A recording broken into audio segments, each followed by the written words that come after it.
There. Episode 88. 89. 89. And I just haven't released 88 yet. Yeah, 88. 88 is a good number for me. I like 88. Yeah. Oh, Celtic related. Yeah. The year that the club was founded. Yeah. Do you have a lucky number?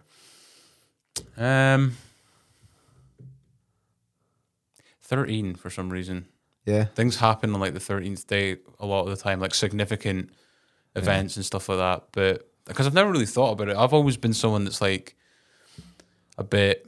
I am a little bit cynical, but like a bit cynical towards things like superstition and all that type of stuff.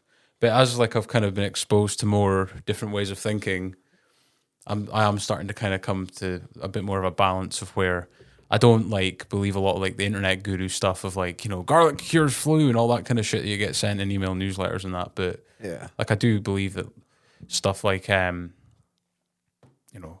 like I mentioned in an episode that I haven't released yet about this whole tarot card experience that I had that was very accurate and some other things. So I'm willing to have my mind changed, but a lot of the time I would just say it's like a coincidence. But for some reason, 13's been like a common.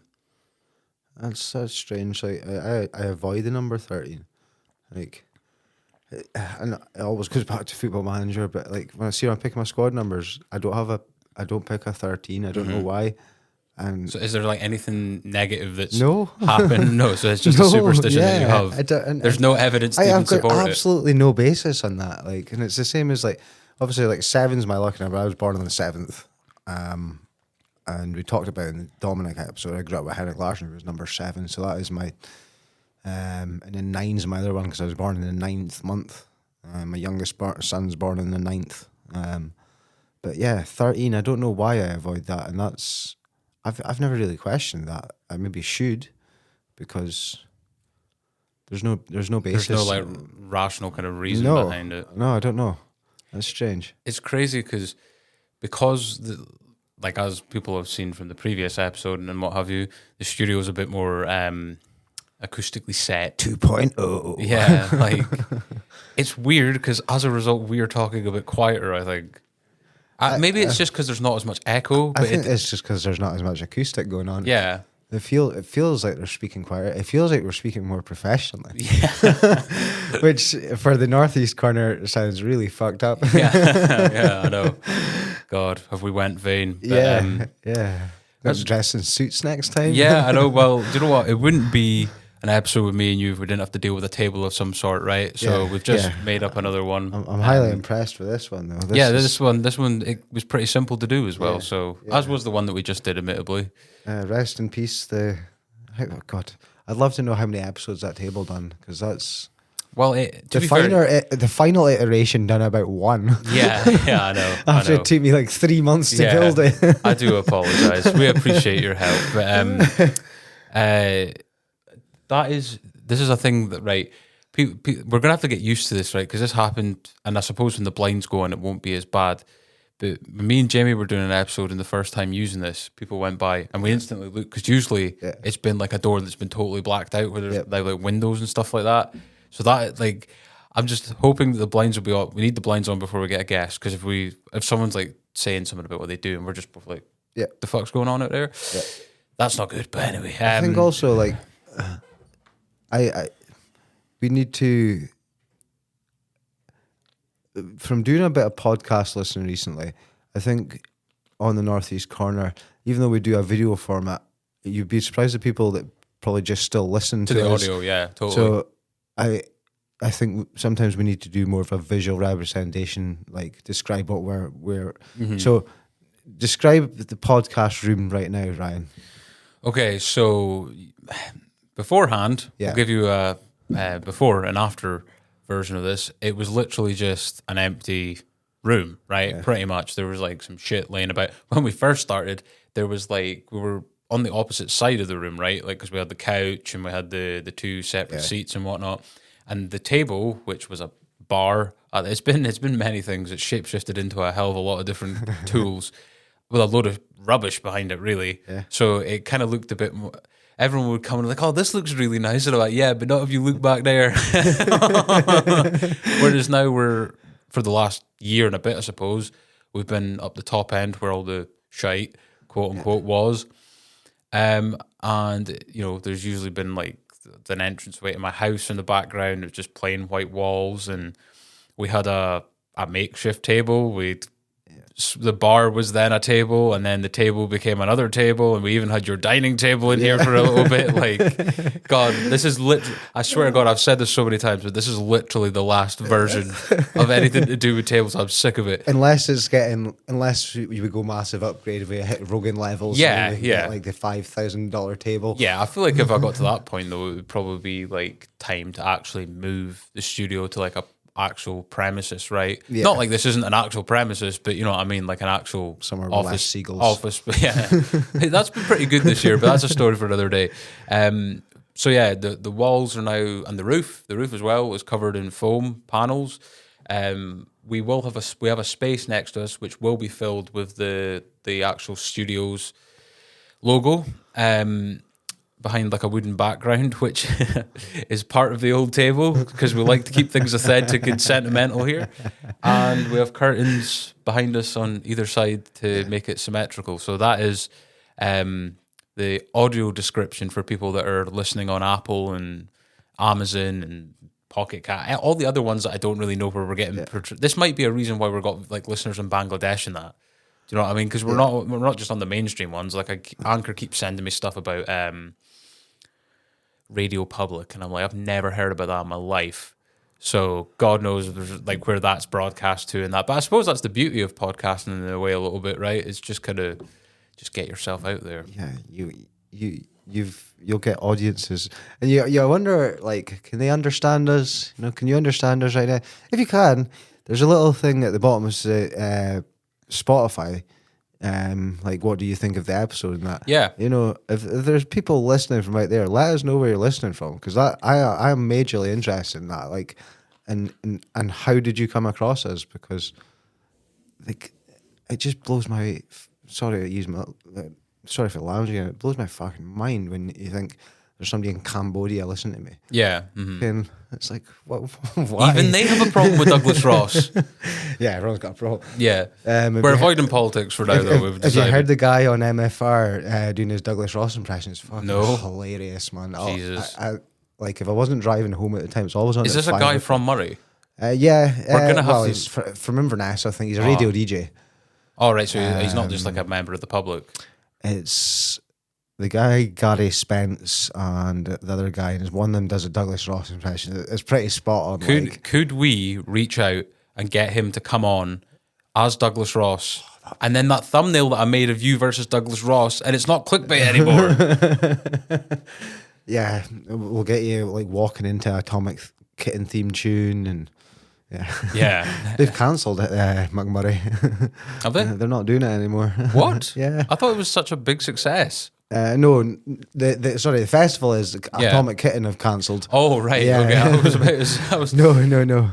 Yeah. Anyway, we'll avoid politics for now. I'm sure you've heard us talk about it, and we always just end up getting triggered. So I'm sure we will. When we're having a bad day, we'll return to it and we'll vent then. But it's been a little bit of time since it's been me and you in the studio, isn't it? It's been a bit on and off this year, isn't it? Just with different kind of. If we're excluding Zoom, you're probably talking close on a year. Mm-hmm. Yeah, man. Well, because we did quite a few in here guest wise, right? Because we went on a bit of a roll. I remember one we done where it was just me and you and two chairs. There was no table. January, that was in the table gate scenario. But this, I don't know what it is. It feels a bit more relaxed, doesn't it? Like, it feels a bit more. It's a bit of a cliche thing to say, but it feels a bit more intimate, doesn't it? Like, see, when we had the table before, and I said this to Jamie when I was speaking to him when we did an episode last week.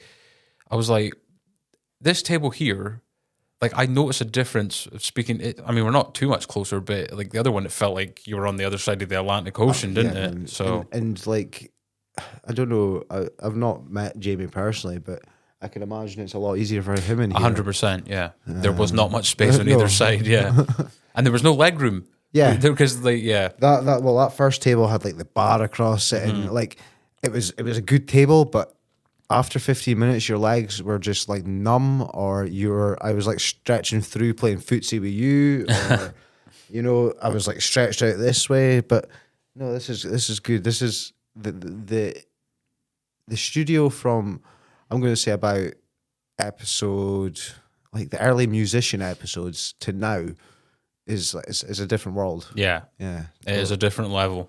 And, you know, this is not just a Northeast Corner thing. This is like Murray's podcast studio. Yeah. Which is, I cringe at myself for saying that, but that's what it is, right? Yeah. This is going to be You're the frontier, man. I am, well, soon to be, as we're opening soon, a self-employed podcast producer. There'll be other things as well, like if someone wants to do an audio book or something like that, you know, we've got the capacity to do things of that nature as well. You're also pretty much halfway to being a recording studio as well. Mm-hmm. Pretty much. It would take a bit of logistics if somebody wanted to come and do down and do an album or something, but it's possible. It's possible, yeah. Yeah, there's so many. It's not just like, oh, I need somebody who has a podcast idea. It's like, you know, somebody wants to come do free speech. Yeah. You know. Today with RFK Jr. Yeah, we're not getting into politics. We already said that today. So what are we getting into today? Right. We're not BBC News, so we don't have an agenda. No. So, but I would like to just shortly, I'll give you a funny story. I had, after we spoke, I think it was Team of the Season we done. I spoke a little bit about my boys' league team. Yeah. And I just shared that into my parents' group, and I was just like, I just mentioned a few of the kids. I just thought you'd. All right, just to get permit, yeah. Mm. So for like 2 weeks afterwards, I had kids coming up to me. What are you going to mention me on the podcast? And I'm like, yeah, I can do, I suppose. And then just questions, and then one of the kids banged in a goal from like 20 yards, walked up to me and was like, you need to mention that on your podcast. Didn't even celebrate with his teammates. I just walked straight up to me. Stone-faced, it was like... That's good on your podcast. So yeah, I'll mention them all a little bit. I'm going to do their initials. So okay. I'll just give them all a little 30 seconds of fame. And but yeah, I think we need to talk about your football team. Yeah. Because they've just had a silly transfer. I reckon it's what, the Mason Mount one? Wasted money, is it not? I don't know. As long as it's what the manager wants, and he seemed like he was like his priority target. I mean, we're literally, if you want to say that's a bad one, they're certainly about to do a good one in a second, considering David De Gea has now left, and Andre Onana is now going to be the new keeper. Yeah. So even if it is $300,000 a week, De Gea was on. That was like the reduced salary as well. It was $375. Absolutely. And then you like that whole FA Cup final was like, that's just as important as getting like a striker, right? Because we're not going to do anything with him in goal. Do you know what I mean? So, but also, well, speaking of the podcast studio, you have an announcement. You have an announcement of what you're going to be doing. Yeah, I'm going to be doing my own podcast through your podcast studio. I'm going to be doing a football-based podcast. I've been thinking about it for a couple of months. I've got a couple of mates to start with who are going to come on the podcast, and then I'm going to kind of branch out a little bit further. I think I can. The basis of the podcast is basically for somebody to bring on like a bit of like a replica shirt or a replica ticket stub or just a bit of memorabilia, something they've got signed, something that means a lot to them, and we speak about that thing, and then maybe speak about the team at that time, or I'm hoping, like, one of my mates is talking about bringing on Bucky Thistle stuff, and I'm like, I don't know about the team at the time, so well, help me out here, like, you know. But and then I'm just gonna see how it goes. I can never chat enough football, so that's what it is. And like, there's a few guys at work and a few of my mates that like I've got to put myself back to work, because we'll just stand there and chat about it all day. Yeah. So what better to do it on a podcast? Absolutely. And I think once you kind of get into the habit of doing things like this, you just grow in confidence from it, right? Yeah. And then because the way that like you came on is we were having Kev on, and you'd kind of like been the middleman and like put in a good word when like I'd reached out to Kev and that, and then it was like, do you fancy coming on? You're like, all right, okay, as long as you don't get me to start. And then it just kind of grew. Yeah. But that's how this whole thing has started. I was nervous as hell with that first episode, man. I think, I really like. It wasn't like because I know you and I know Kev, yeah. but like the thing to me before I started it was like I used to listen back to like myself speaking on like a video recording or something and hated it. Like it's not that I didn't like the sound of my own voice, because I don't think anyone likes the sound of their own voice when they hear it in that sense.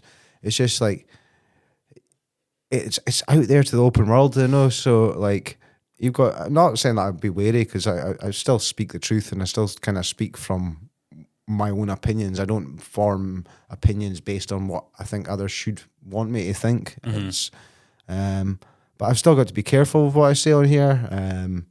Like there's something I could say on here in 10 years time, because society changes massively, it might be deemed massively offensive, you know, and I could get shut down.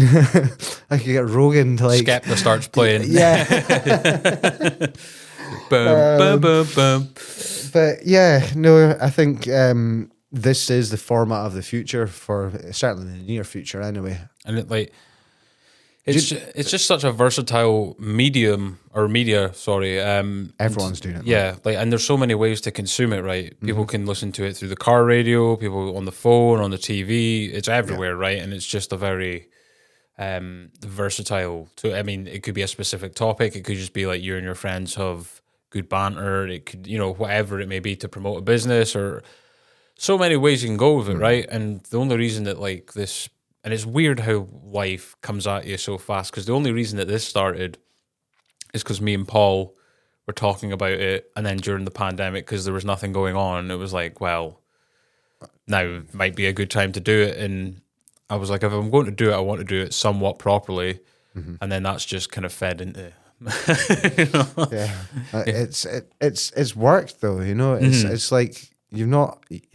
Some people, I think it was Dominic we spoke to recently, who was on about like a lot of people, the amount of podcasts you realise, and it's just like 5 or 6. No, it wasn't. It was, I was listening to your ADHD one. Yeah. And they were on about how a lot of people lose interest after 5 or 6. And it's so true, because there's a lot of good podcasts I've found on Spotify and things that are like, I've listened to the first couple of episodes and this is great. And then it just stops dead and I'm pissed, you know? So I think, but I also think like, if you're doing a podcast to reach the masses, then you're doing it for the wrong reason. Yeah. I think it's got to be something you're interested in, something you're knowledgeable in, and something that you're just as happy to listen back to yourself as you are anyone else to listen. Yeah. And I don't agree with, like, maybe it's different for actors and things who get paid millions of pounds, but like I listen back to us. Like I like to think that like, if I deem it okay, even though it was me saying it and I should remember what I'm saying, then like I've got pretty decent standards, is what I'm trying to say. So if I listen back to it and think, all right, I came across okay, then I'm happy for it to be out there. Yeah. If you know what I mean. Whereas, not that I ever have, but if I listen back to something, I think, fuck, I shouldn't have said that. I'd probably message you and be like, yeah, I shouldn't have said that. Keep it in, but I should have said it. I'll learn from that in the future, you know. But yeah, it surprised me how many people have got a podcast. Every fucking celebrity's got a podcast. Yeah. Everyone. Because we kind of thought we're a bit of a trailblazer here. Then all of a sudden it's like, okay, no, we're not even like European football. Yeah, we're not even number one in Murray.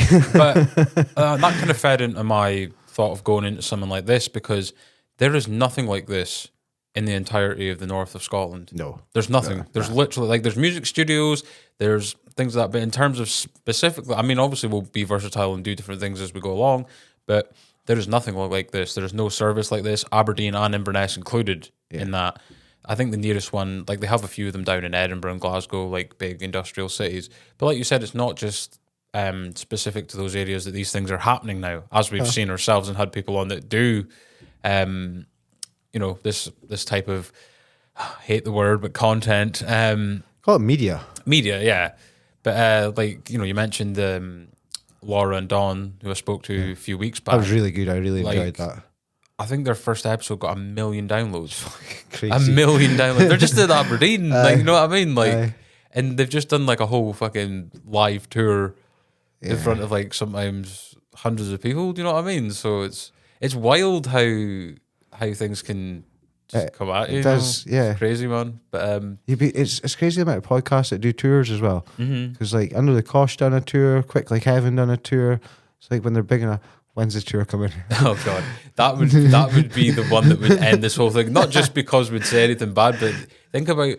I think there's a nerve with being on camera, right? That's the thing that is the first nervous. It could be who you're ever with or whatever. It doesn't matter, right? It could be you and a family member. If there's a camera there, you act differently, and it's just because it's foreign in it a lot of the time. But then you build a tolerance level to that, and then it's okay. But I think in front of like live audience, I think that would be another hurdle. Yeah. I like where are we doing it live? You know what I mean? Lossy the Steamboat.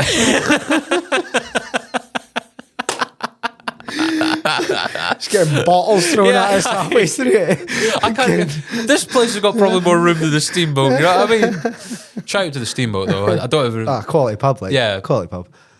Yeah, you know, ever fancy throwing in a wee sponsor? Yeah, that's another thing as well. Like, any businesses that listen to us, if you want a plug, give us a shout. Yeah, sponsors.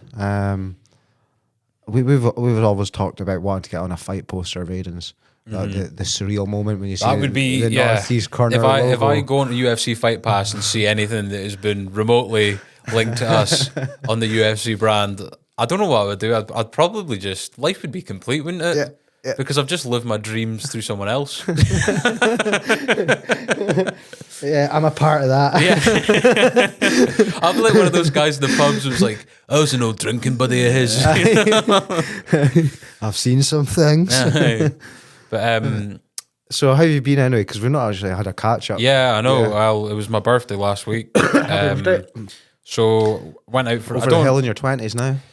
Getting closer to 30, which is a bit scary. I was 20 2 minutes ago, so that can be a bit like, whoa, you know, like, especially when you hit, I would say 25, life definitely seems to, the Sky Plus remote goes up a speed setting. Do you think the years get quicker as you get older? Oh, yeah, 100%. Yeah, it's crazy, Like, last year, I remember when we had Fraser on before we had the cameras, he's like, it's wild how quick this year's went. And I was like, I know, right? But I can't even remember, like, we're half the way through 2023 and I can't remember, like, most of it. Like, New Year happened, like, 10 minutes ago to me. But, so I went out for a few beverages with a few friends, including people that have been on the show and are a part of the show as well. I've got an interesting one for you because I wouldn't say there was a bit of drama, not between like the friends group or anything, but I think it's an interesting story to bring up because I think we've all, people that have went out to the pub and whatever, have all met a person like this, right? So went up to Silver Sands Complex, right, because Paul and a bunch of people I know work there, and it's a nice... Paul a chef? Yes. Yeah. Yes, he is. Aye. Hence why he's the funniest chef in all the land. Yep. Yes, he is funny, like... So they'd set up they hadn't set up, but we had arranged to go there for a few beers and whatever. There's a really nice like bar area and that up there.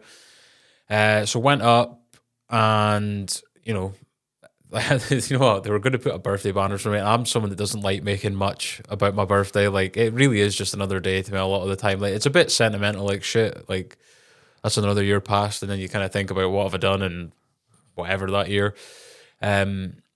But like, one of them said happy 40th birthday, and I was like, I know my hairline's bad, but come on to fuck, let's calm down here, man. Because they were like, do you want these? Paul was like, I think he texted me, he was like, we've got birthday banners, one of them's pink and one of them says 40, and I was like, I'll pass on both. Do you know what I mean? You know? Like, but as we got in, right, so there was a group of about maybe 6, 7 of us. Some guy was like steaming, like, you know, it's a pub, like this is usually something that you kind of walk into, and because Paul had been working earlier that day or maybe the day before, but he was obviously a resident at the you know, holiday park, and like Paul was speaking to him, so I was like, all right, I'll just let him do his thing. And then this guy was like, whose birthday is it? I was like, oh Christ. And I was like, it's mine. He was like, I'm gonna buy you a drink, and I'm like, why? Like, what's the point? Do you know what I mean? Like, I appreciate the sentiment, but I don't know you. Yeah. Do you know what I mean? Like, why are you, like... So anyway, after a bit of back and forth, I just like, okay, right.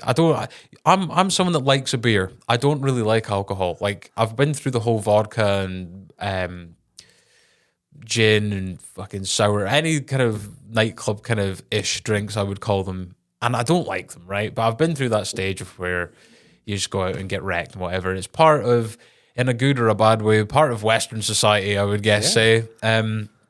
So I think he bought like a Sambuca or something. I was like, all right, okay. Went through it, was like, okay, glad to get that out of the way, right? Now, what I mean by the type of person is this person then ended up deciding that he could sit at the table that we were going to sit at. Now, do you know what I mean by this? People that you like meet and someone like kind of knows them or they've met them before and they're not with anyone, right? Although he was with someone, but it was like his 11-year-old son. I know, bananas, right? But we'll continue as we go along because it's not... Anyway, right. So he then, like, him and his 11-year-old son, who was like munching a pizza as we were all like sitting at a table for my birthday with pints, like he just kind of thought, oh well, like I'll just hang out with you guys. Which I don't have a problem with a lot of people, but people that have the audacity to do shit like that, or I don't know, like refuse to leave your house if you ask them to, or speak back to you in your own house, like. That is somewhere where I do draw the line and I just lose my shit. Like if someone... fucking right.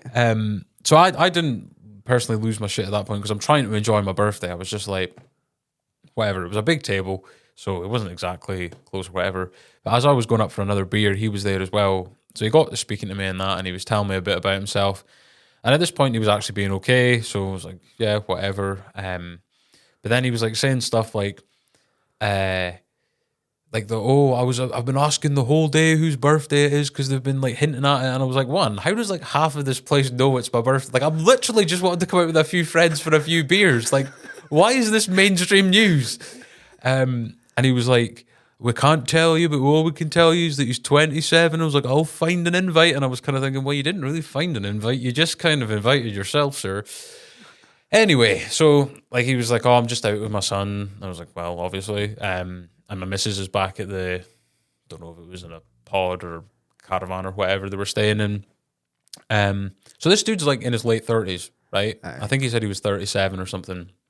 So as like the night goes on, like because I've had a few beers now, I don't really care. Like I'm not bothered. But so Paul's missus and his stepdaughter are there, right? So who I've known for ages and that. Anyway, so we're all like quite close. Now, without like naming like the other people involved in that, because obviously I try to take courtesy of what you were saying with the boys that you manage and that maybe someone doesn't want their name mentioned on something that's on the internet. Do you know what I mean? Without their permission. Exactly. So, Paul's stepdaughter, as we'll refer to her, is I think she's 19, maybe 20 soon, right? And we're sitting having a drink, and one of my mates, Scott, came up to me and was like, he's just made a comment about her. Not like a comment isn't like I guess a creepy way. Yeah. I guess you would say it, right? Yeah. So I was like, oh, right, okay. I was like, didn't really think anything of it at the time. Just thought, fuck knows, if it's not like anything forward, then it's a bit weird, but like, you know. Anyway, later that night, I'm just imagine me sitting at this table. I'm here. He's engaging with Paul in a conversation, and like the music's blaring, right? So I'm not hearing a lot of what's going on now. But I was hearing like snippets, and then like I turned around and Paul like dragged his head down and was like speaking quite aggressively to him. But I just thought like Paul's drunk, and sometimes he gets a bit kind of flaily with the arms and that. So I was like, probably nothing. But next thing I know, like everything just explodes, right? Paul's missus is up. Half of the Silver Sands people that had also worked at the table are up. My mates are up. He's up. I'm up. And apparently he had like made a comment directly to the person that I just referenced. Yeah. Which is like, you know, you're 37. Not you, but I'm referring to the guy. Yeah. 37. Apparently you've got a missus at home. You're with your like a 10, 11-year-old son. Yeah. Trying to like hit onto a 19-year-old girl. You know what I mean? So he got rushed out the pub very swiftly, and he like it was weird because he kind of lacked the whole kind of self-awareness of the situation of like, oh, you guys were being all like sounding that. And I was like, that's kind of what happens though, right? Like when shit like that happens. But moral of the story is, I can't stand people that or just out to get steaming, and then like have. In a way, maybe I kind of envy that kind of confidence, just to be like, oh, I'm going to sit with these people. Of course, like no one would have a problem Just with me fucking doing. attach themselves, like Hangers on, I guess you would fucking buy themselves in with a drink and they're like, Aye. yep, that's me in. Yeah, pretty much. Yeah, so bit of drama on the old Birthmas Eve. Fuck's sakes, a lot of losses, a quiet place as well. Yeah. It was funny though, because like, see, like as 5 of us were marching him to the door, the bouncer came over and instead of being like, what's going on here, continued to help us march him out the door. Quality. It kind of reminds me a little bit of an incident in the Muckle about, I think it's like 10 to 15 years ago, and there was a bouncer on the door in the Muckle, and there was somebody getting shoved outside. There was a guy on the door, and the guy getting shoved out had like bars into this guy. Mm-hmm. Guy obviously took offence and like just turned and cracked the guy. Jeez. Put him on his arse, and the bouncer was just like, cheers, mate. Yeah. Walked back in, and I was like, all right, okay, sound. Jesus, man. Yeah. I don't like public drinking a lot of the time. I really feel uncomfortable with it. I've got a week of public drinking coming up in Benidorm. Yeah, you're away on holiday. Yeah, I'm buzzing. I'm actually like excited. So it's the first time that you and your missus have Ever been away together? Yeah, really? Yeah. Wow. 10-year anniversary as well of being together 10 this year? 10-year anniversary. Carrie turned 30 this year. Mm-hmm.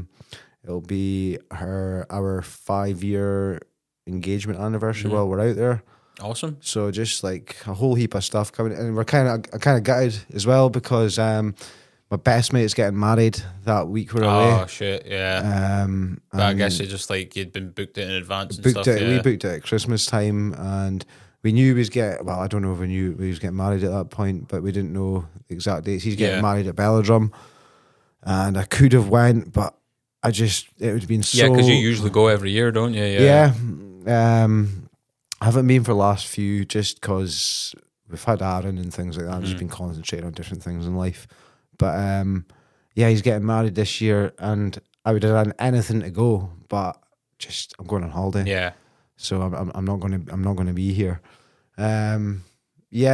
It's strange. We're going to Benidorm, but like I've joined a few like groups on Facebook and things like that.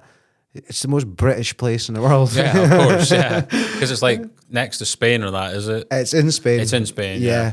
4.5 hours from Barcelona. So it's by train. So looking forward to it. We're going to see some weird things over there. Okay. I don't really want to mention them on here because there's some fucked up things. But I'll just, if anyone wants to know, Google Princess Leia and Darth Vader Benidorm Red Lion Pub. That's all I'm going to say. It'll probably take you on some dodgy websites. Don't anyone clip that and put it on TikTok and make us look bad.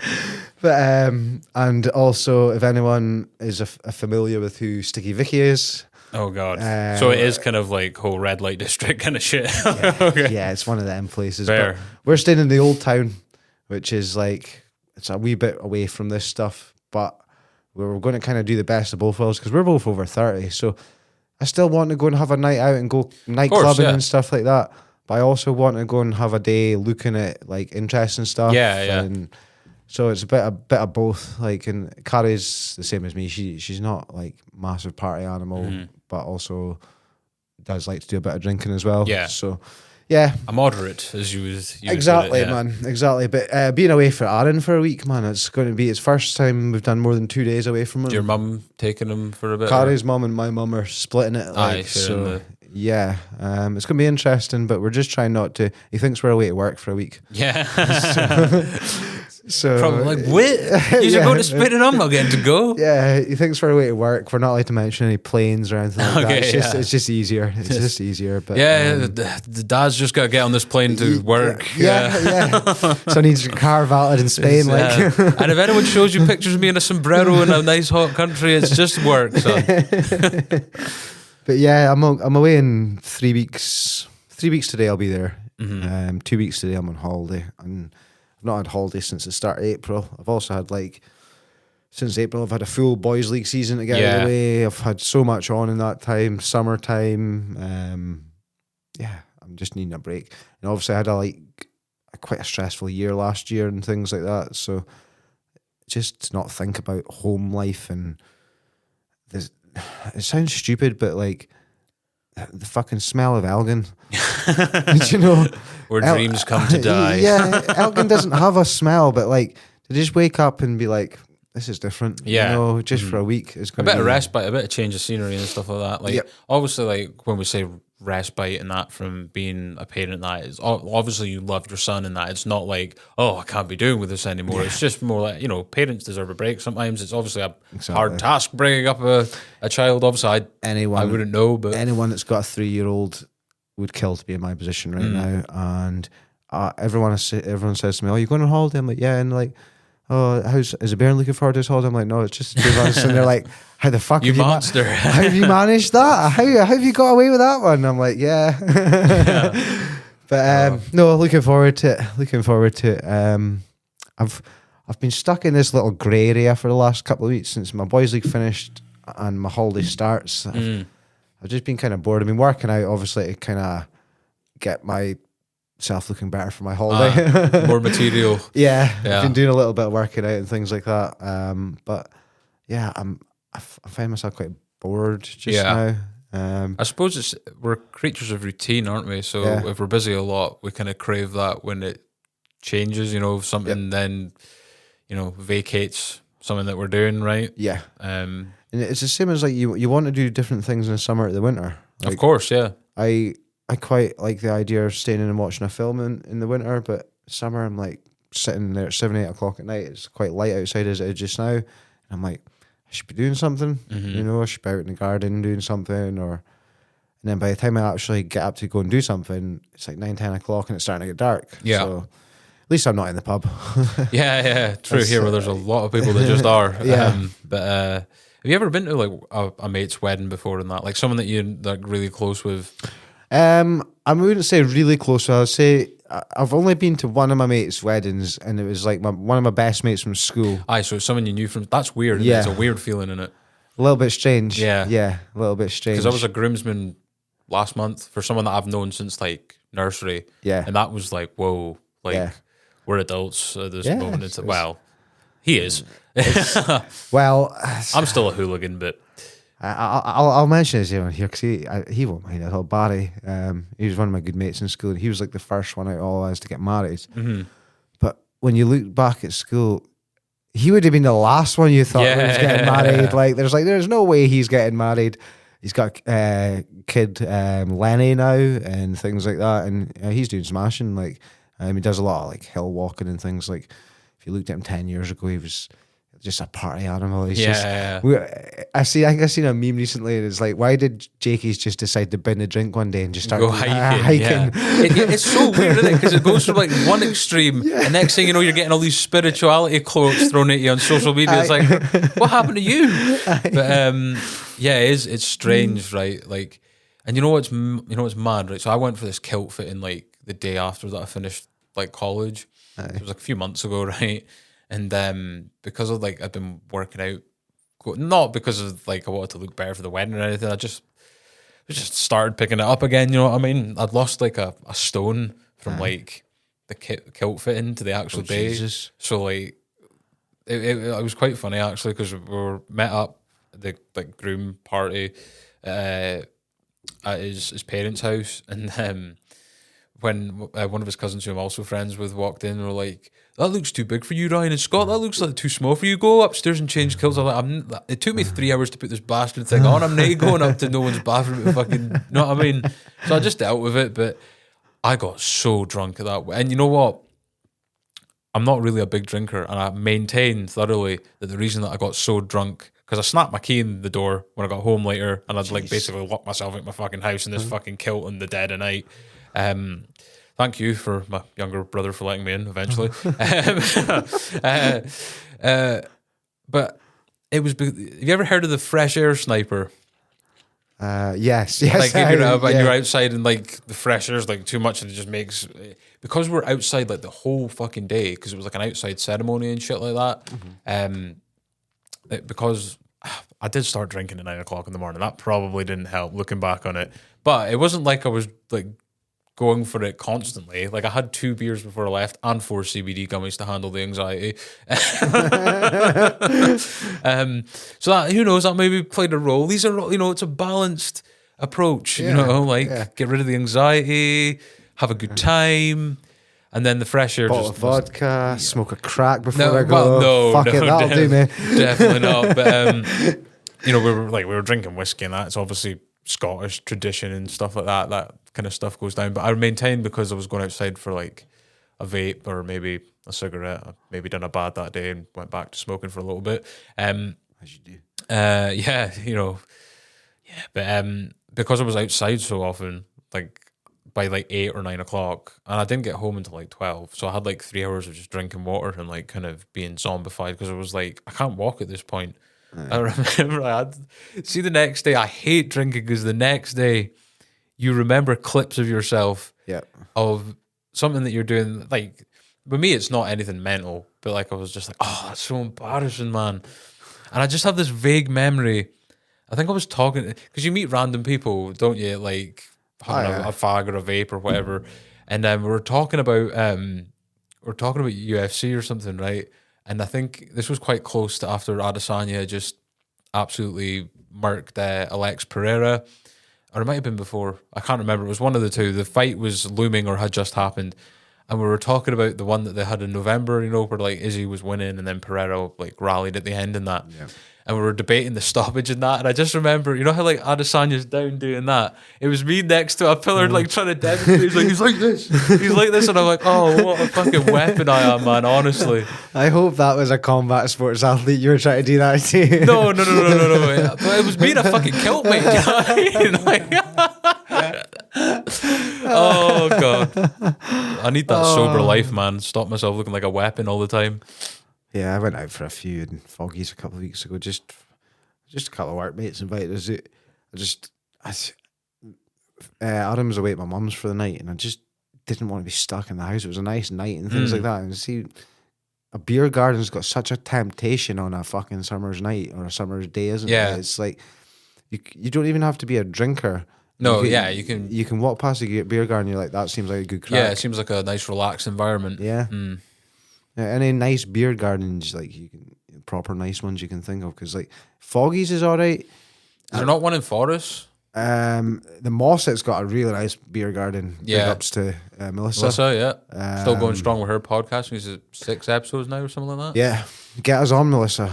I think somebody requested it. So did they actually? Yeah, wow. Yeah. For her Thursdays. Because the last one she had on because obviously I edit her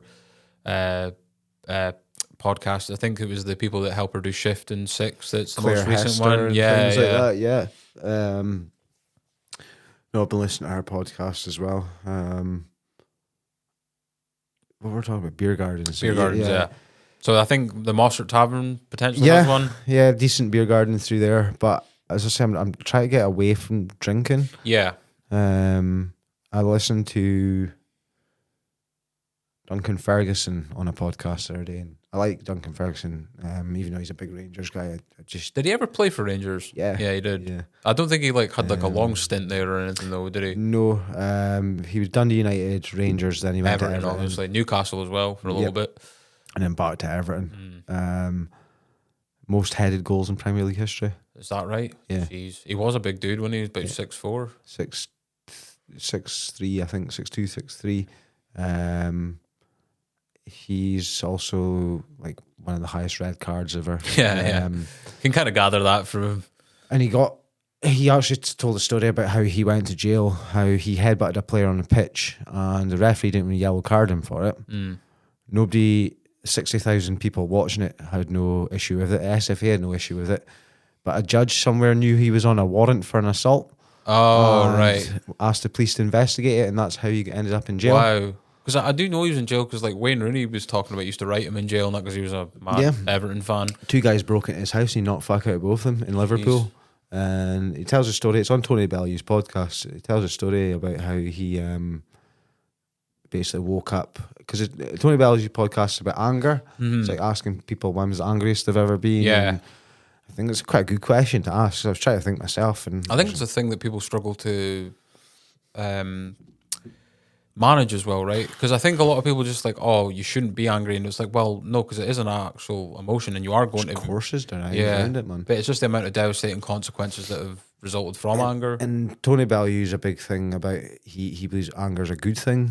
You know? In specific cases, for sure. Like in terms of using it as motivation and stuff like that. Yeah. But if you think about it, like the combat athletes, and like I guess we've kind of spoke to them, the ones that we've had on about this, is like the kind of your first instinct, if you didn't know anything about it, would be like, these are the dudes that are like, you don't want to like say anything slightly wrong around them because they do that. But in reality, they're the ones that are like the calmest and the most laid back people, right? Because they have an outlet for that energy. Absolutely. Right? Yeah. Like, I think of someone like Aiden, you can go and rip the absolute balls out of him.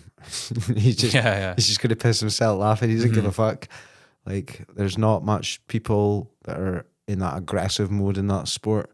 But I think I sort of spoke a little bit about with Dougie and Brad. I think if you're raised in that environment, you're less likely to fight. You're less likely because you've been there, you've done it all. You know what it feels like. You to punch someone and be punched. Like, it's not nice being punched. Like I went to kickboxing. I went to jiu-jitsu for 4 or 5 years, 6 years, something like that, on and off, never consistently. Went to kickboxing for like a year. I didn't get punched in the face, man. Didn't like it. Got clocked with a glove, and it was like, it wasn't even the punch, it was the way the fucking glove twisted on my skin. And I was like, oh, no wonder how cuts happen and shit. God, man, that hurt. Like, it didn't cut me, but I was very red for like weeks after. Like, I mean, I can't compare anything to that, but the only time that I can kind of similar compare to that is, everyone's had a bit when they're younger of where they've had friends and they've had like boxing gloves. It was like, oh, let's do this. And I remember getting punched in the face, and you know, it was the weirdest feeling, but I knew like, whoa, like this is nowhere near anything that I would like ever want to do. Is I felt my brain wobble in my head. Yeah. Do you know what I mean? Like, you know how it feels attached when you go like that? Yeah. I could feel something move in there, but my head was stagnant, and I was like, yeah, never again. No. I'm going to try and keep this protected, you know? Yeah. By diplomacy. I can't even remember where we went on the tangent. I was on about Duncan Ferguson for I tell you who wouldn't be so happy to see Aiden, and that's the guy that he went on motorbike. No. He probably doesn't even know that happened. No. Oh. Sorry, Duncan Ferguson. Yeah, I can't even remember what I was speaking about. Duncan. You could only picture him on that bike now, can't you? Yeah. Oh god. I suppose I'll I'm just going to mention my boys' league team for 10 minutes. Yeah, of course. Because I says, as I said at the start of the episode, there's a few of them coming up to me like, "You're going to mention me, aren't you?" And I'm like, yeah, I'll mention you. I'm like, no, I'm not. I suppose I have to. So I'll just go through, like, the easiest way for me to do it is I've got a list of their names through my player awards that I've done.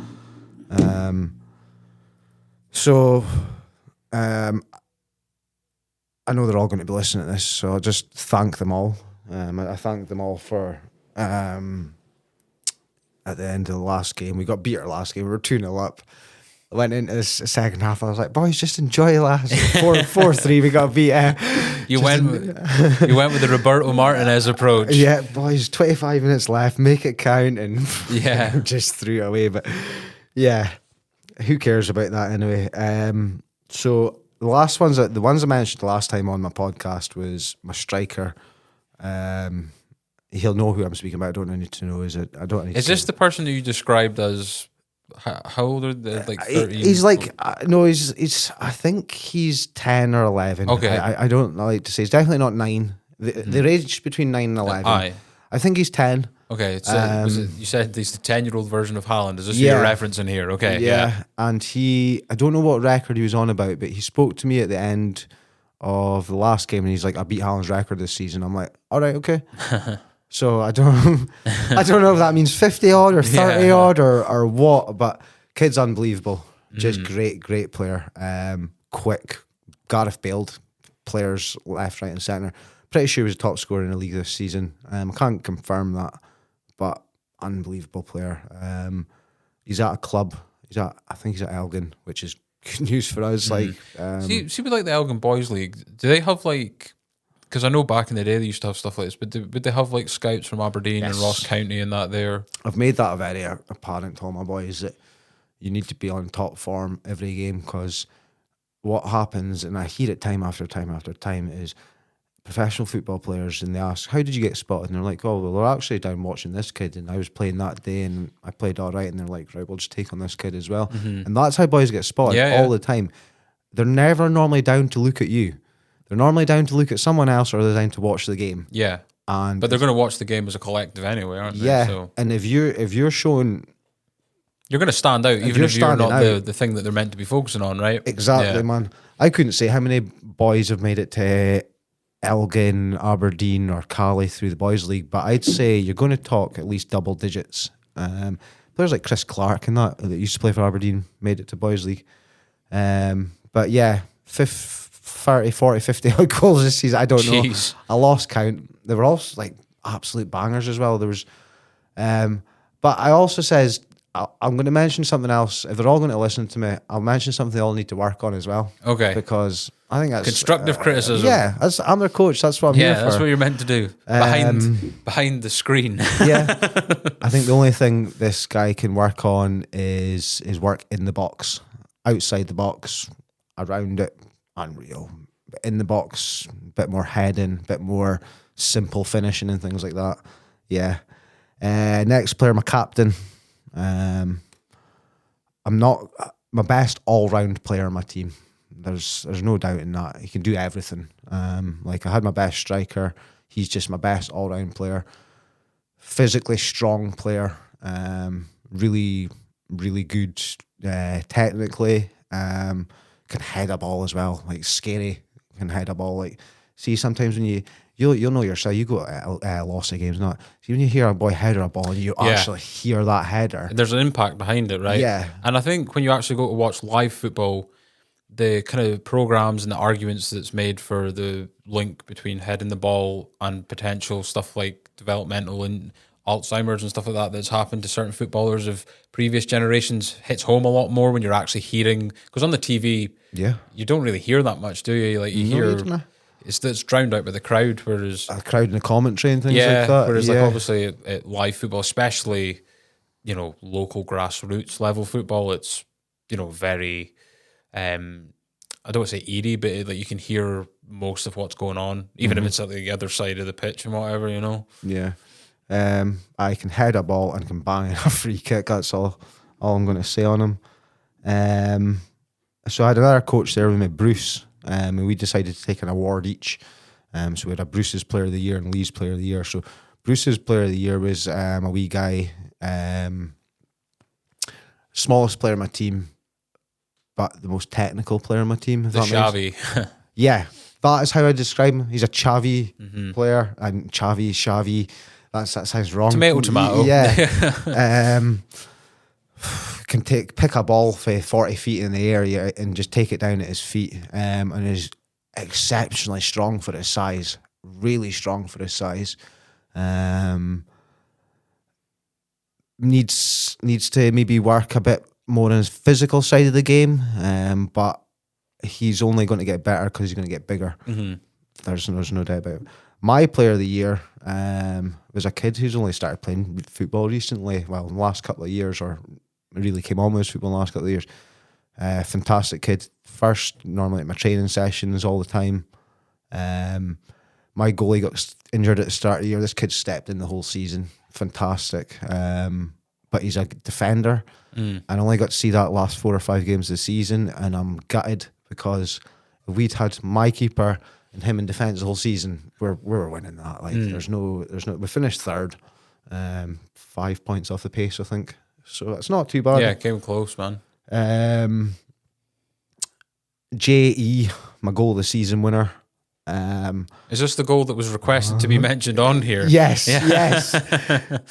No, sorry, it wasn't. But this player I describe as Matt Letizia. Oh, God. Doesn't score bad goals. Oh, right, okay. Yeah. I thought you were meaning Matt Letizia in other ways. No, not now. In his good days rather than his somewhat questionable ones. Just a good all-round player, decent player. I can't say for certain, but I think his dad's an ex-professional football player Oh, for West Ham. wow. I don't know if they ever got to first team level or anything But like yeah, that. like through the academy and things like that. Yeah. Probably around the time that maybe like Harry Redknapp was like the manager in that. Quite possibly, Yeah. yeah. I need somebody to confirm that to me. Feel free to do, but it was Dominic who told me that, so you Yeah. can blame Dominic if that's Okay, wrong. okay. But Matt Letizia doesn't score bad goals. He scored about 6 or 7 goals this season, and they were all absolute bangers. And I'm like, this kid just doesn't score bad goals.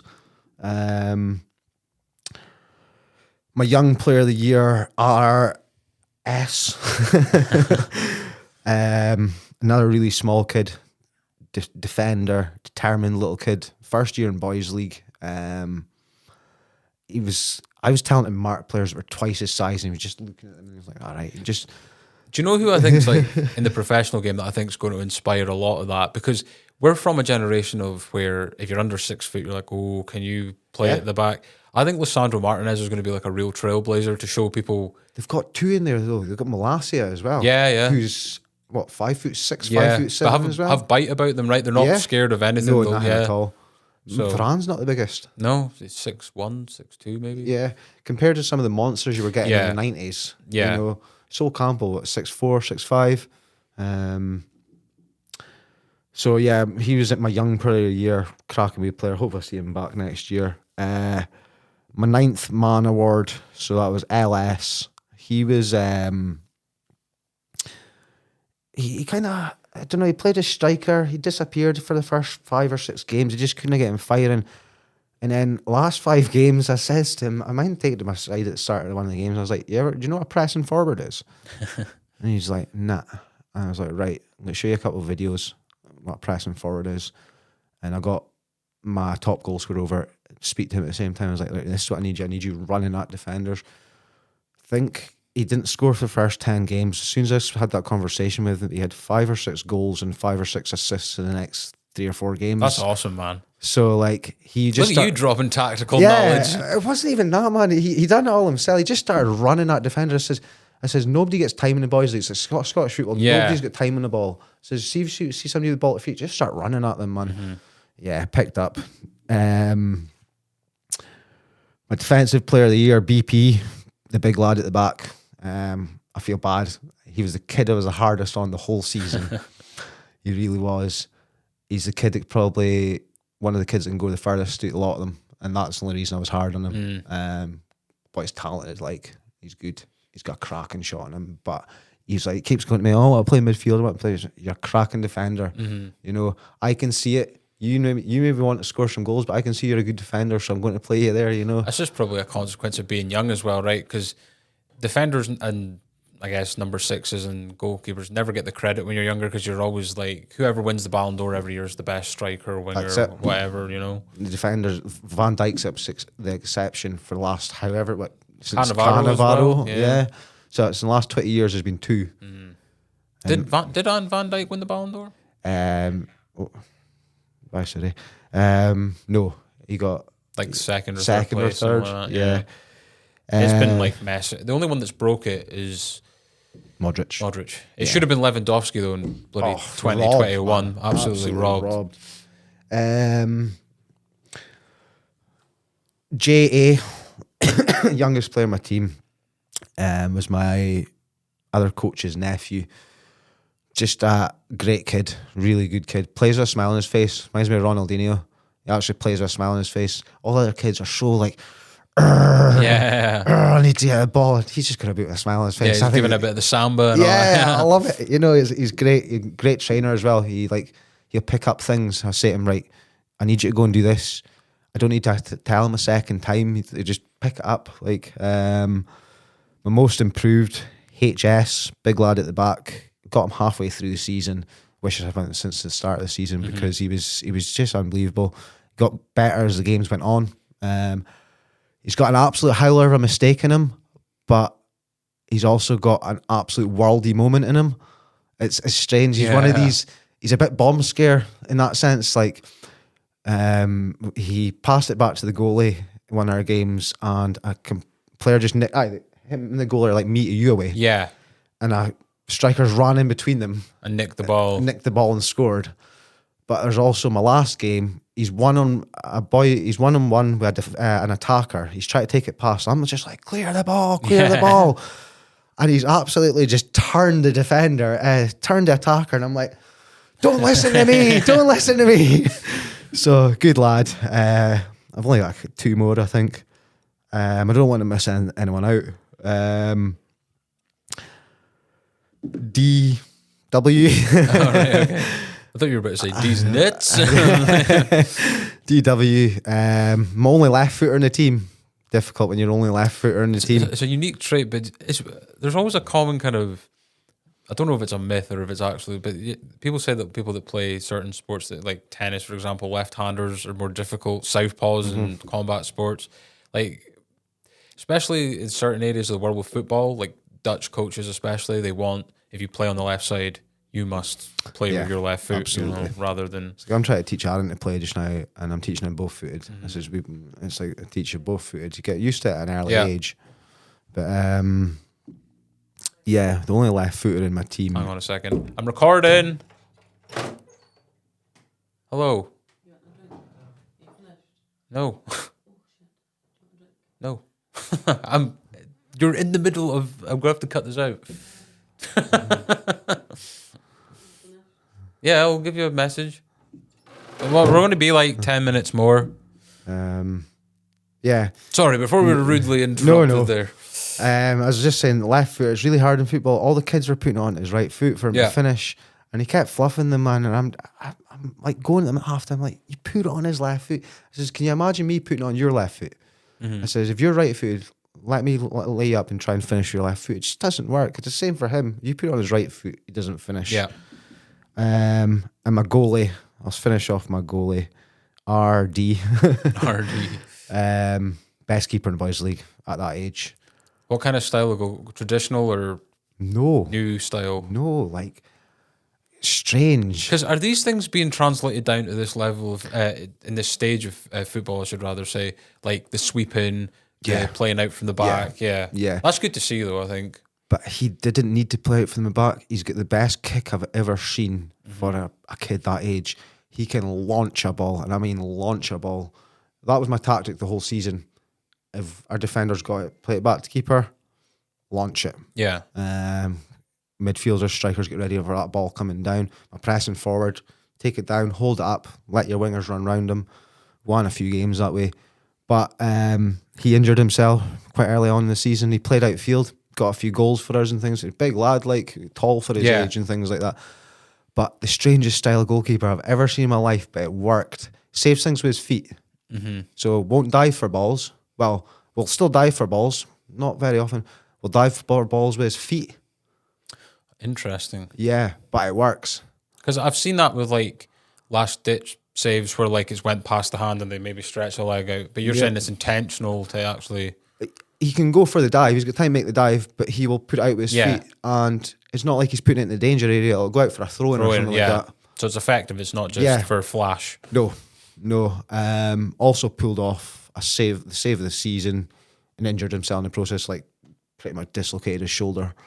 So he came into the season with a dislocated shoulder and re-dislocated it doing that. So, St. Giles, it's been a pleasure. Thank you very much, guys. Next year, I will be doing St. Giles again. I'm going to be bringing on one of my friends to help me assistant managing. If anyone's thinking about boys league coaching or that, we're always looking for coaches down there. I fully recommend it. It's great fun. If you can get a couple of mates in, the banter in the group chat when you are dealing with 9-year-old teams of kids gets unreal. Because if you beat your mate, I'm gonna live on these 2 victories for the next year now. Over my best pal. So that'd be awesome for the football journals next year though. Like having episodes of how things are going, maybe having like your opposite managers on and stuff like that. I think that would be a really good idea. That's actually a great shout. I never even thought about that avenue. Yeah. See, here for a reason. We're opening things up here. We'll speak a little bit what's to come on the Northeast Corner. Aye, well, we're hopefully going to get back to the guests soon. We've obviously got one on the road planned for August. I think he's he's wanting to come to us. He's wanting to come. Oh well, perfect, brilliant. Because now that we have this, it's if they're within range. Do you want me to read the message? You'll love this. Okay, You'll okay. love this. I'm not going to give away. If there's any boxers watching, if Smarty or that are watching, they'll know who we're on about. But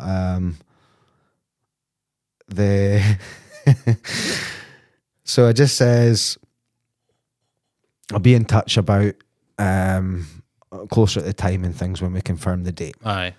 And he says, had a look, no problem with the date. I will come to you guys. Please ping me a reminder as too much cider and punches has affected the memory.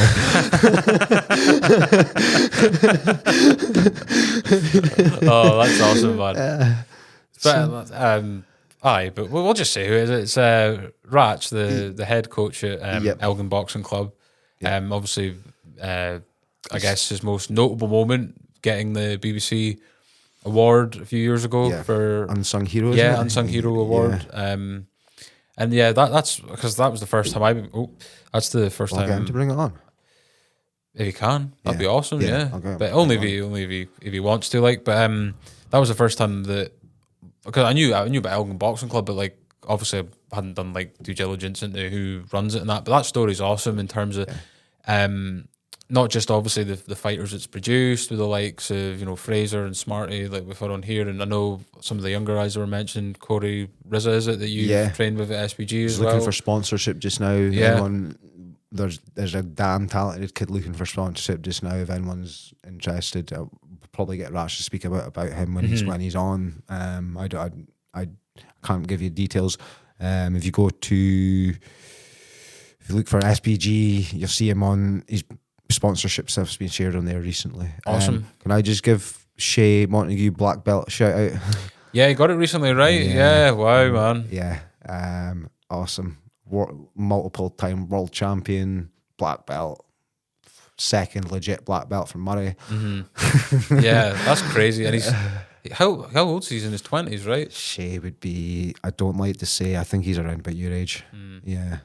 So did he like start training around the same time that like the likes of obviously Aiden and Doug and all that? A little bit after these guys, yeah. It's madness though, isn't it? And he's in America doing all these tournaments. And I've said it before. Matt Holland said Shay was only flexible. Yeah, that would be awesome if they can like frame something and just have just flexible, because that like I don't know if he ever heard that personally.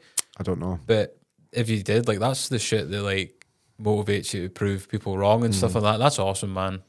We're going to do our best to get Shay on around about Christmas time. He's only home in the area at Christmas time normally. Even if it's a Zoom or something. But Shay will tell you himself, most people tell you, Shay is about 80% self-taught. And I mean self-taught by looking up stuff on YouTube. Yeah, like the obsession of it. Yeah. It's not like, oh, I've learned all my game from this coach, or he's learned parts of his game from different coaches, but 80% of his stuff he pulls off is, I've had an instructional video, I've been at a seminar, or I've looked this stuff up on YouTube and I know how to do it. Yeah. Which is awesome, because like I heard someone describe YouTube recently as the biggest university that's ever been made, and it's like 100% the truth, really, isn't it? So before I got the whole kind of editing accreditation, that's where I was looking up. Still to this day, I'm looking up stuff of like little things that are tweaked in that here. So it's I'm a bit the same with Wikipedia. Like I know everything on there can be edited, but I get so much of my information and knowledge from that place. It's unreal. Like, and I'm actually a sucker that I probably will believe anything that's written on there. Oh my god! You mentioned Ronaldinho earlier. Look up his Wikipedia, because the prison story is hilarious. But Ronaldinho went to prison in Paraguay for a bit for not having the right passports. But the actual story of him being in prison is hilarious. If it's still on there, who knows? Maybe it was a lie, but it was funny reading anyways. We're also shout out to Scotland. Yes, jeez. What is going on, man? We're bodying people. We're doing it. We're Holland, going to Germany. Spain. Yeah, couldn't give a fuck. Yeah, crazy. I mean that Norway one, that was like proper clutch though, wasn't it? Because we were getting dominated that entire game. And they brought off Holland, didn't they? Yeah. And I'm not being funny. That goal that we won the game with, that is the best goal I've seen as a team unit I've ever seen this country score in my lifetime. Yeah, so shout out Steve Clark, it's man. like doing Ange at awesome Celtic work. stuff, not Ange at Spurs stuff. See the Premier League team of the season, because we have to address this. We mentioned my club, right? And to be honest, it might be controversial. If the transfer window is Mason Mount, Andre Onana, Rasmus Højlund, and Sofian Amrabat, I'm not saying that United are going to pull up trees next year, but I actually think that's quite a responsible, okay window for once. But because I think United have done this thing of where they've chased like the star name for like the whole kind of marketing, and that's how Pogba and Alexis Sanchez and things like that. But if it's players that actually fit what we're trying to do, I think that can only be a good thing. Need way more than just those four that I've mentioned, but you know. Do you know? I absolutely love what Newcastle are doing just now. Yeah, they're doing some good business. They're going after players. They're telling clubs what they're willing to pay for them players. If clubs aren't interested, they're moving on to their next target. Yeah, they wanted Rice. Wanted Madison. They wanted Madison. Both clubs wanted far too much. Newcastle were only willing to pay a certain amount for them. No, got Tonali for 60 million. Do you see Tonali's missus' reaction to the Newcastle training ground? No. She looked horrified, did you? Yeah. Do you want to hear an interesting story about Newcastle? Okay. Do you know they were actually thinking about building their training complex in Manchester because more players want to live in Manchester than up north? And they can't build it. They would obviously, if you were picking the ideal spot for the UK, it would be London, right? Because that's where most of the players Elgin want. City, if you're listening, you need to build a training complex in Glasgow. No, but it nearly blew my mind, right? The Newcastle were thinking we're going to have the training for Newcastle United. The training complex was going to be in Manchester. It's a good journey from Newcastle. Yeah, but it's the same. Like I know the players at Aston Villa that used to stay in London because they preferred living in London than they did Birmingham. So it is a thing. But I just thought the fact they were even entertaining it, they've obviously not went ahead with it. But I was just like, how mad would that have been? But And Saudi leagues just went a bit crazy. Aye, but to be fair, like we've kind of been asking for this though, haven't we? It's disgusting. Because like we're okay with it when it is Manchester City, Newcastle, Somebody Real says to me, Madrid. do you think it'll go like the Chinese Super League did? No, And I was like, well, because they're buying better caliber that's players. what it says. If you're buying Ronaldo, it's not going to go that way. Well, it's not just that. That's not the one that worries me. The one that worries me is like Ruben Neves, Jota, Bernardo Silva. I think he'll go PSG in the end. But you know what I mean? Like even them just being linked and having a realistic chance. Speaking of, you mentioned Ange there. I had to listen back to our Premier League and SPL team of the season, and we basically ruled out. We're like, he's not going to Tottenham though, is he? And we just kind of laughed it off. It happened. So. And we got the fucking rat back. Are you still like heavily against him, or is he not warmed up to you yet? No, he's got a lot of making up to do. What about Jota? Are you disappointed in that? Yeah. But he's 24. Even if he only does 3 years in Saudi, he'll still come to Europe in his prime. Yeah, 100%. And I think with the players he's away to play against, you're probably playing in a higher league than Scotland. That's true. That's sad to say, but it's true, isn't it? And the thing is, the problem I have with people criticizing, maybe not criticizing the money coming from Saudi themselves, but people going to Saudi is like, you try turn down £100 million a year. Yeah. Do you know what I mean? Like, well, somebody explained it to me that if you were making £2,000 a month after tax, imagine somebody says to you, "I'll give you money. You do the same job.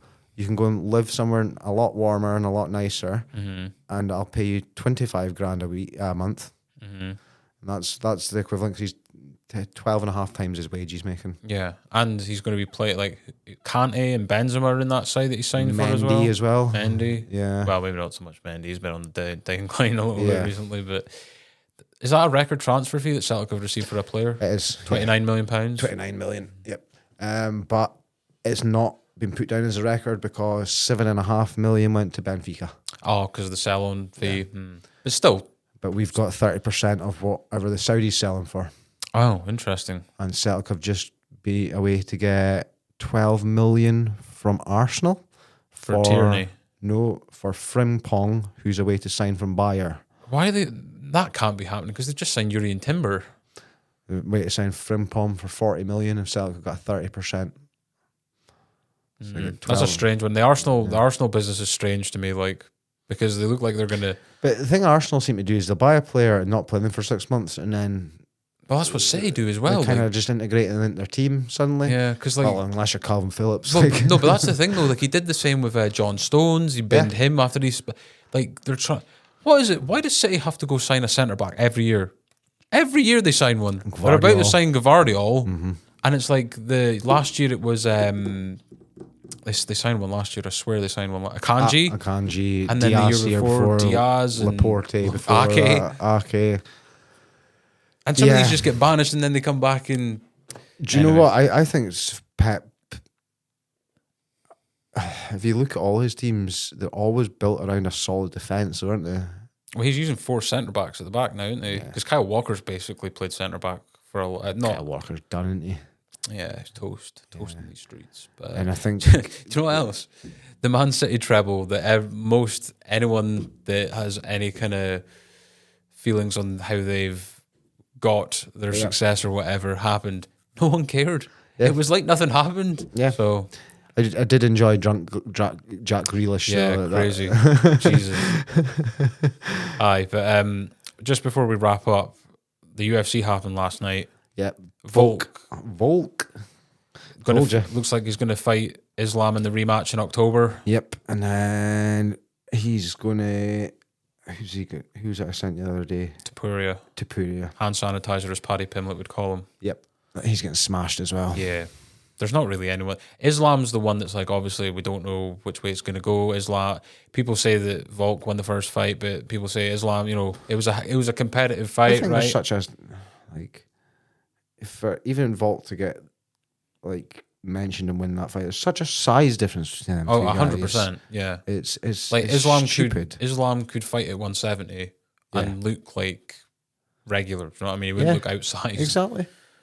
I don't get that. I don't get that. Team is just on fire though, isn't it? Because they've got Volk and they've got Adesanya as like their two. Like imagine being like just doing it as a hobby at the City kickboxing gym as well. I think Dan Hooker's there as well. Dan Hooker's there, but I'm pretty sure they've got that Craig Jones who does their jiu-jitsu stuff. Yeah, and he's like a world champ. I don't know. He's high up in the jiu-jitsu world. I know that because that's like, yeah. And then we had like the whole kind of beef between that. We were mentioning too before we came on. Like I think that's going to get a bit. And then you've also got a John Jones fighting a fucking 95-year-old Miocic.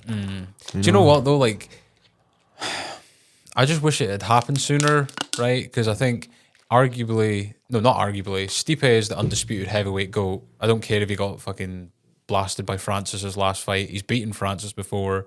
He's got the most heavyweight title defenses. Beat DC twice. That's no easy feat. You know what I mean? The only other person that's done that is John Jones. Yeah. And Jones has obviously just ran through everyone that he's ever fought. Apart from Matt Hamill. Yep. Sorry, I just had to get that in there. I know. Do you know he was talking shit like a couple years ago when he was like, if you want to get this again to try and get that win back? And I'm like, really? After getting smashed in the face with elbows that much, the referee just decided you won?